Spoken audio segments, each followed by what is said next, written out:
भीष्म पितामह का सिंहनाद और युद्ध की शुरुआत। जय श्री कृष्णा दोस्तों। पिछले श्लोकों में हमने देखा किस तरह से दुर्योधन अपने सभी टीम मेंबर्स को ये कह रहा है कि वो किसी भी तरह से भीष्म पितामह की रक्षा करने के लिए हमेशा तैयार रहें, उनकी रक्षा करें। आज की इस 12वें श्लोक से हम देखेंगे युद्ध की शुरुआत का पल, यहाँ से युद्ध की शुरुआत होने वाली। ये श्लोक हमें बताएगा कि हमारे अंदर सीनियरिटी और एक्सपीरियंस जो है वो सिर्फ कभी वर्ड से नहीं होते, कई बार ध्वनि यानी कुछ साउंड्स भी ऐसा वर्क करती हैं जो आपको जगाने का काम करता है। आइए जानते हैं इसको गहराई से। तस्य संजय नयन हर्षम कुरु वृद्ध पितामह सिंहनादम विनद्योच्चै शंख दद्मो प्रतापवान। दुर्योधन को हर्षित करते हुए, दुर्योधन को खुश करते हुए कौरवों की ओर से पितामह भीष्म ने सिंह की तरह, सिंहनाद की तरह गर्जना करते हुए अपना शंख बजाया। और उनके शंख बजते ही मानो दुर्योधन इतना हर्षित हो गया, इतना खुश हो गया कि जैसे उसने तो युद्ध जीत ली। इस श्लोक में एक बहुत ही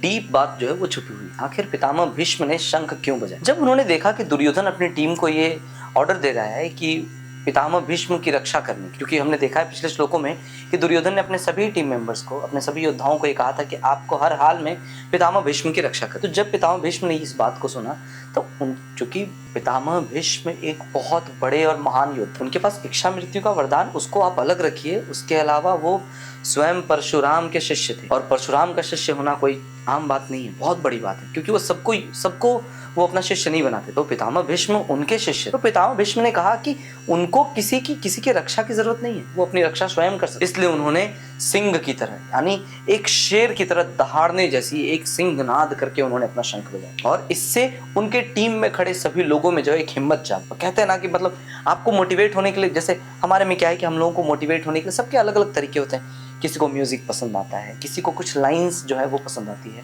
किसी को अपनी कोई एक्टिविटी से मोटिवेशन मिलता है। सबके मोटिवेशन का अपना अपना तरीका है।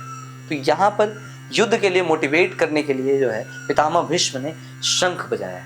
इस श्लोक से सीखने वाली चीजें बड़ी अच्छी चीजें हैं। जैसे सबसे पहली चीज तो आपको कॉन्फिडेंस। हम जब किसी भी कार्य को करने के लिए जाते हैं तो उसमें हमारा कॉन्फिडेंस बहुत इंपॉर्टेंट रखता है, और उस कॉन्फिडेंस को बिल्ड करने के लिए आप कुछ भी कर सकते हैं। सेकंड चीज है लीडरशिप। एक अच्छा लीडर हमेशा इस चीज का ध्यान रखता है कि उसकी टीम कभी कमजोर ना पड़े और उनको मोटिवेट करते रहे। और तीसरी चीज है कंडीशन को समझ। जब पितामह भीष्म ने यह देखा कि दुर्योधन का मनोबल अब टूट रहा है, वो डर रहा है, तब उन्होंने शंख बजाकर दुर्योधन के मनोबल को बढ़ाया। उसके मन में जो भी शंका थी उनको उन्होंने दूर किया शंख बजाकर। अगले वीडियोस में हम देखेंगे कि पितामह भीष्म के शंखनाद के बाद पांडवों ने इसकी क्या प्रतिक्रिया। दोस्तों, आपको ये भगवत गीता की सीरीज कैसी लग रही है मुझे कमेंट करके जरूर बताएं। कमेंट में जय श्री कृष्णा जरूर लिखें।